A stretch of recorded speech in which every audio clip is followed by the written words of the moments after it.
With me in studio, I'm joined by retired teacher Maurice Malapane, and from our Cape Town studio, social activist Nompumelelo Ngoqo. That's Mam Nompumelelo. You can join and be part of this discussion by calling us on 011-759-6340. That number again, 011-759-6340. I'll start with you, Ndate. With me in studio first. We'll look at a day like today. We look at our children. Are we winning the battle when it comes to making sure that children are safe in South Africa? Ma'am, I think we are winning because one of my standpoints is that children are not asked to be born. And that means that all the parties involved, the parents, teacher, and the community should be taking an active participation in identifying, not handling the symptoms. And Dr. Malapane, if I can just come in there with what you're saying, because it's very, very important what you're saying, that children are not asking to be born. At the same time, children are not asking, or even they don't have control over who their parents bring into their lives. I agree with you, and one of the basic things is that the morale of the parents as well are very low. One of the observation is that I think we should now vigorously introduce parents effective training because in communication there's roadblocks, and a lot of parents are not aware that they are contributing to us this roadblock so that the children have a low self-worth and low self-esteem, that they try to show themselves outside their homes that they are human beings, while they're not treated as human beings within the home environment. Mama Nompumelelo, if I can just bring you in there, one of the things that I know that you work with a lot is young people, you know, on the streets. There's a work that you do with TB, AIDS, and nutrition programs and all of that. Do you agree, no, Dr. Malapane, here that, you know, we need to train parents how to parent, especially because children do not seem to have control over who their parents bring into their lives?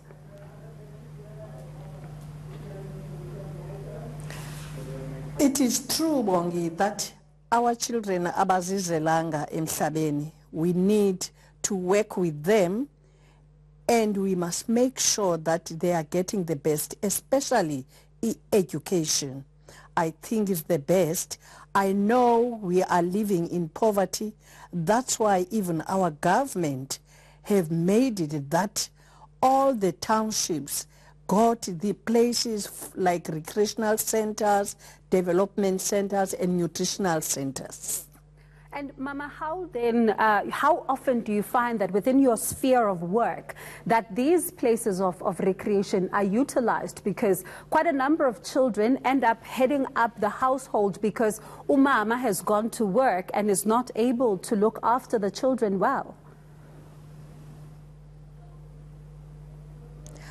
I will be talking about us, especially our organization.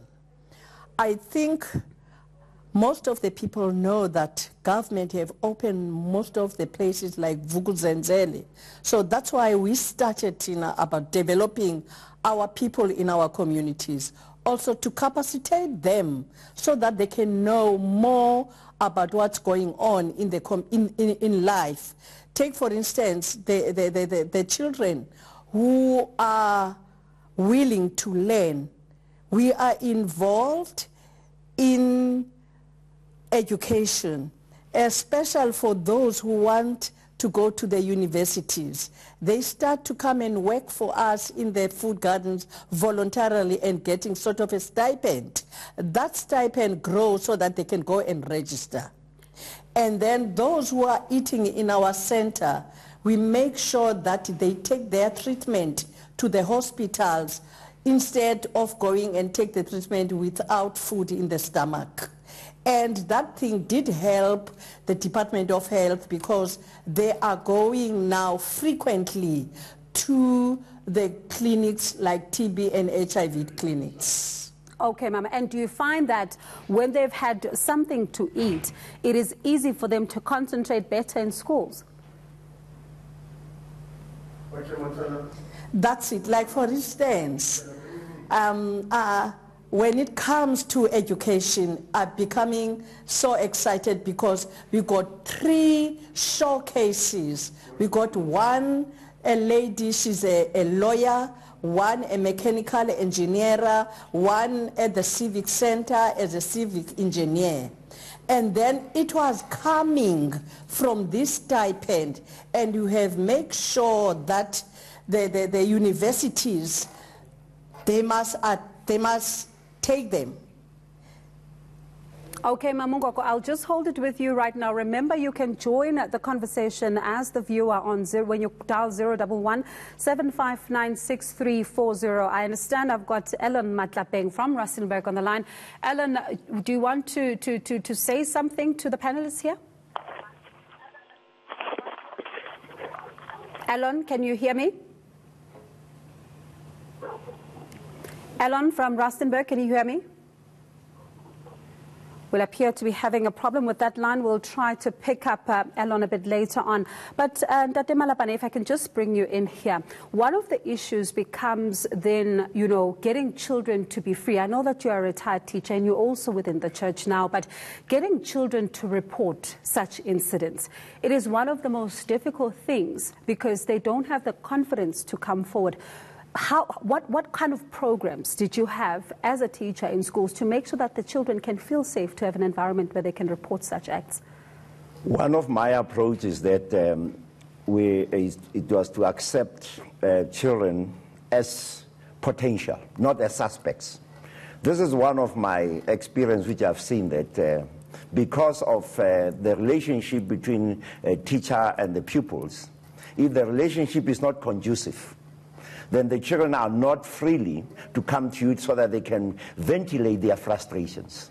They only see you as a threat, not as a resource. And we've just been joined by educational psychologist Dr. Ramodungwane Tabane. Thank you so much for coming in. I just wanted to, you know, pick this up with you. Apart from the victim, because a lot of our concern and focus, you know, turns towards the victim in bullying incidents. How do we deal when it comes to a child who bullies others in school? What needs to be done to make sure that that child does not continue to do that? That's an excellent question. Thank you for having me, by the way. Thank you. Because most of the time we do indeed tend to focus on the victims, if I might call them that. And however, we tend to forget that within the system there are causes. And rather than dealing with symptoms, how do we go to the cause? And difficult as it may be in some instances that we need to sit with the bully and say to him or to her, where and how can we assist? Where did it go wrong? And to try to understand the background, to try to understand the circumstances that could have led to this particular individual to act or to behave in the manner that they are doing. In most instances, it's kind of difficult because we tend to group ourselves and garner support around the victim, understandably so. However, we tend to forget that at the end of the day, there was a perpetrator and a victim, and something needs to happen with the bully, and we need to go and understand. Is it an upbringing without blaming the parents? Is it something organic? I mean, in terms of them not being able to comprehend the consequences of their actions. Is it something academic? Is it something emotional? There are so many causes that we need to understand as people. And they are so diverse and so difficult that you cannot just pin them down on one particular act. And I would open the conversation and ask our parents, our teachers, our professionals out there, and even the media to say, when we report this, when we talk to this, how can we get a holistic picture without minimizing the action? Because indeed, this person has caused harm, has caused discomfort in other people, be it other children, be it the teachers, be it the society itself. But we really indeed need to understand and have some kind of a sympathetic ear. How and how can we assist? Where did it go wrong, and where can we intervene. Interesting indeed. I'm just going to come in there. I understand we've got Klatzen from Limpopo. Klatzen? Yes. Thank you so much for talking to us. Do you want to speak to the panelist? Yes. Can you assist me just to ask a question? All right. And my question is, as a teacher, there are challenges that will come across. So you're speaking openly. There's some of the confidential things that cannot be spoken on air so that we can help our learners. Very, very sensitive matters. So as a teacher, how can you help me so that now I can get people who can assist those learners who are infected and affected, who are living in my area? Okay, if I understand you, Klatzen, you want to know, as a teacher, how can you be equipped in order to be able to deal with this at school level and also be able to create a sense of awareness within the community? Yes, because these are sensitive matters, and I want you to understand that how can you assist me so that I can communicate with people who are infected and they're spreading this disease unaware. So how can you assist me so that now can go open at this learner? All right. Dr. Malapane, do you want to come in there, because you are a retired educator, and what Klatzen is saying is that how do you get the pupil to speak to you?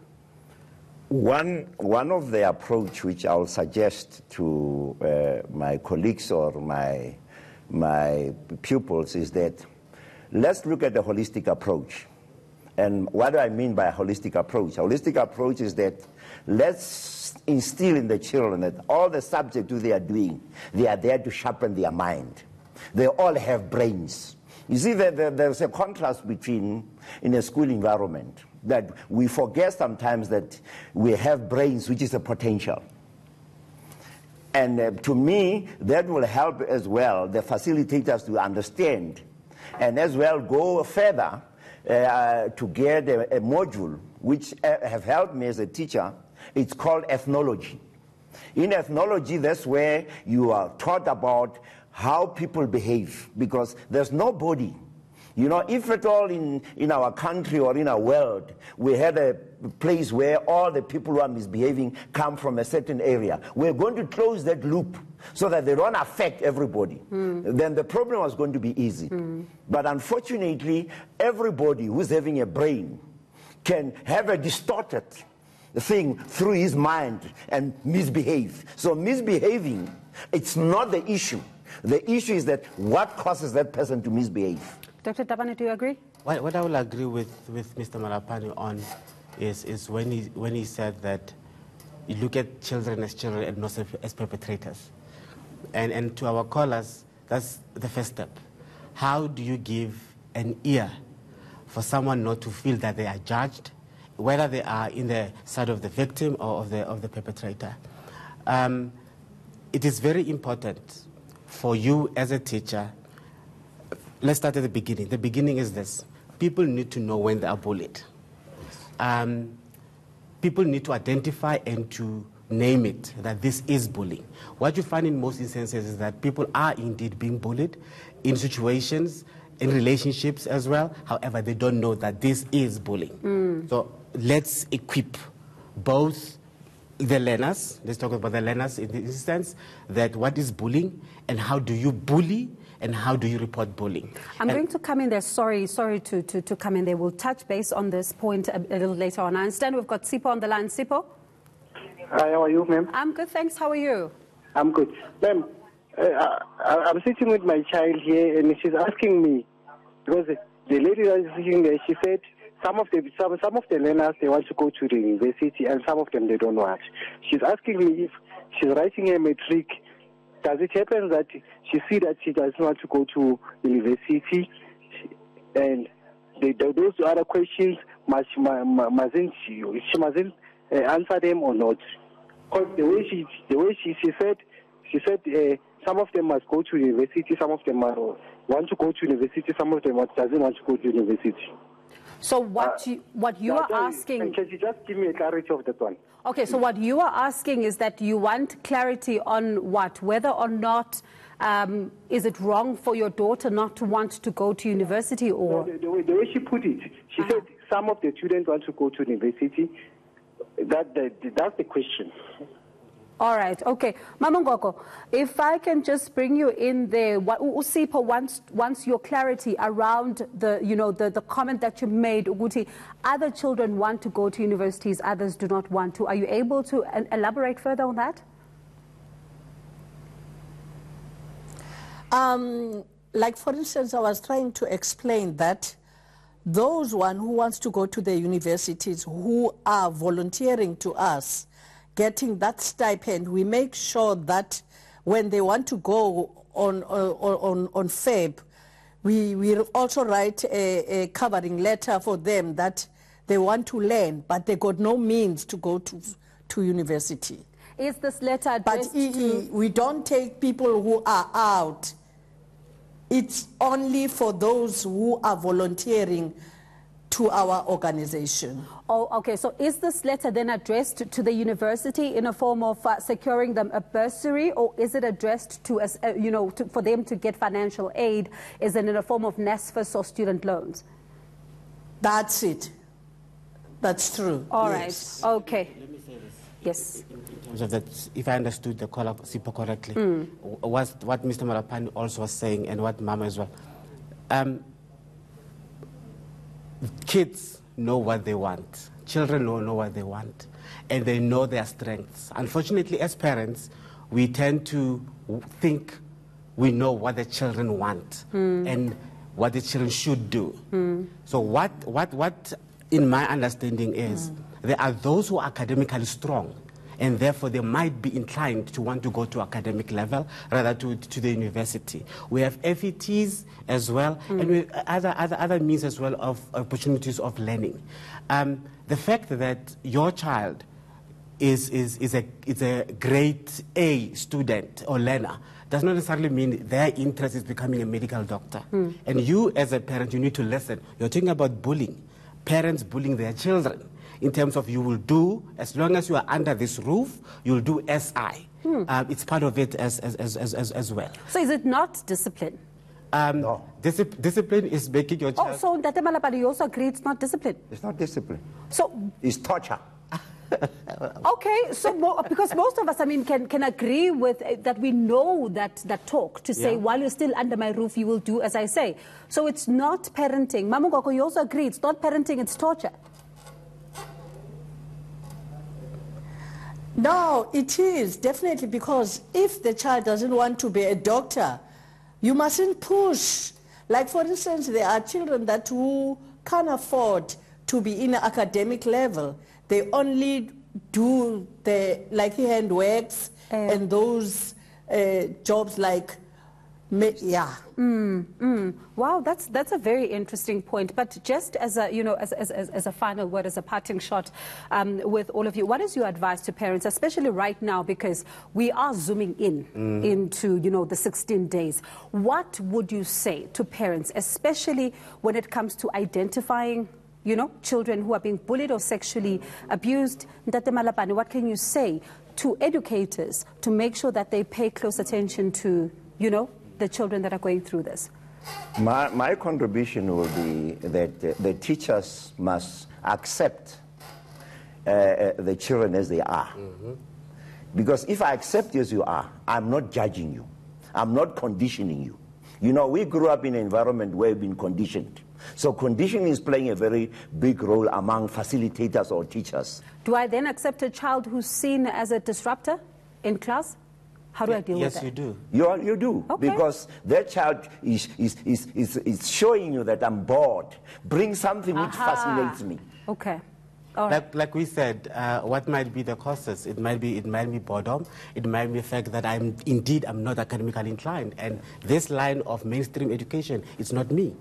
And you're demanding something that I cannot produce. And Mama Ngoko, if I can just end here with you, how do you then, as a teacher in class, because you run nutritional programs as well, how do I then, as an educator in class, identify a child who is either sleeping during class or being disruptive or not concentrating because they are hungry? For the children, fortunately, the schools got nutritional centers. I mean, nutritional programs. Aid. so they are getting food at school. And for those schools, for example, those schools where there's tender squabbles and those nutritional problems are not coming into play, what then becomes my role as an educator who spots a child that could be hungry? What then do I need to do? No, that field, I can't go into it. They can speak to the principal for that. Actually, I'm specializing for those who are unemployed and then those who are taking treatment in the clinics. Nkosi, thank you so much, Mama. Tata Malapane. I want to add something on the issue of nutrition. You know, the issue of nutrition is one of the basic laws. But one of the biggest challenges I've picked up is that people don't eat food which are nourishing. And if you are not eating food which are nourishing, you are not going to have enough energy to cope. And if you can't cope, you become a nuisance. And that's when the school calls you a disruptor and they expel you. So how do you then, as an educator, then address these issues? Because they're happening in my school. And there's a lot of red tape, and I'm seeing that they're not being fed food that is nourishing. What do I do? Right. I have a suggestion, a simple suggestion. This module is working very well in a country like Japan. In Japan, they understand the 4 types of blood groups in the world. So they make sure that the people who are putting in education, they understand the blood groups. If you know the blood groups, then you will understand what makes this child to tick, what makes this child to be bored, so that you are able to handle the cause, not the symptoms. And Dr. Tabane, if I can just bring you in here lastly. You obviously, we just got a tongue lashing as parents not to bully our children. But how do I differentiate between a child who's being rebellious because, it's adolescent stage, as they would call it, and a child who's being rebellious because they have no other outlet of telling me as a parent that I've got problems at school, and you're not seeing it. And especially because we are so busy now.